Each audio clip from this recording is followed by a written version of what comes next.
கர்த்தருடைய பரிசுத்த நாமத்திற்கு மகிமை உண்டாவதாக. இந்த காலை வேளை உங்கள் அனைவரையும் ஆண்டவராக இயேசு கிறிஸ்துவின் இன்ப நாமத்தில் உங்களை அன்போடு வாழ்த்தி வரவேற்கிறேன். விண்துளிகள் வாயிலாக இந்த நாள் சந்திப்பதிலே மிகுந்த மகிழ்ச்சி அடைகிறேன்.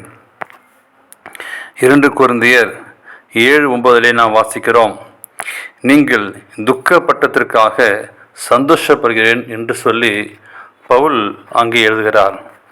தேவனுக்கு பிரியமான அன்பான பிள்ளைகளே, நாம் நம்முடைய காலில் ஒரு முள் குத்தினாலோ ஏதாவது கல் மீது பட்டாலோ நமக்கு வலிக்கிறது. இது போன்ற வலிமைகள் நமக்கு நன்மை செய்கின்றன.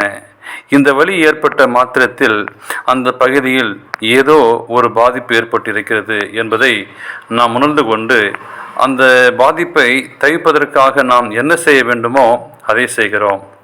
அப்படிப்பட்ட வலியில்லாத ஒரு நிலை ஏற்படுவதையே தொழுநோய் என்கிறோம். நம் உடலில் ஏற்படுகிற பாதிப்பினால் மட்டுமல்ல, நம் உள்ளத்தில் ஏற்படுகிற பாதிப்பினாலும் வலி வருவதற்கு வாய்ப்பு இருக்கிறது. 40 ஆண்டுகளாக ஒரு பெண்மணி வலியினால் அவதிப்பட்டு கொண்டிருந்தார். அவர் மார்க்கோவில் என்னும் மருத்துவரை சந்தித்தார். 40 ஆண்டுகளாக தன் மகன் மேல் வைத்திருந்த கவலை அவளுடைய உரையாடலில் வெளிப்பட்டது. உடனே மார்க்கோவிஸ் இந்த கவலைதான் உங்கள் வலிக்கான காரணம் என்று விளக்கினார். தொடர்ந்து அதை குறித்து இருவரும் பேசினார்கள். பேசிவிட்டு அந்த பெண்மணி வெளியே சென்ற பொழுது அவருக்கு அதுவரை இருந்த வலியில் 80% வலி குறைந்துவிட்டது. எதிர்விளைவுகளை உண்டாக்கக்கூடியவரை கவலை, வருத்தம் போன்ற உணர்ச்சிகளாலும் நம் உடலில் வலி ஏற்பட வாய்ப்பு இருக்கிறது.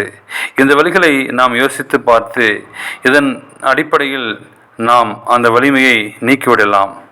நாம் உட்கார்ந்திருக்கிற நாற்காலி சரியில்லை என்றால் நமக்கு வலி வர வாய்ப்பு இருக்கிறது. நாற்காலியில் நான் உட்கார்ந்திருக்கிற விதம் சரியில்லை என்றாலும் நமக்கு வலி வர வாய்ப்பு இருக்கிறது. சூழ்நிலை மாற்றினால் அந்த வலியிலிருந்து நீங்கள் நானும் தப்பித்துக் கொள்ளலாம். அதே சமயத்தில் மனதில் ஏற்படுகின்ற வலி நல்லதுதான். வலி நம் வளமான வாழ வழிவகுக்கும். மனந்திருப்புக்கு ஏதுவாக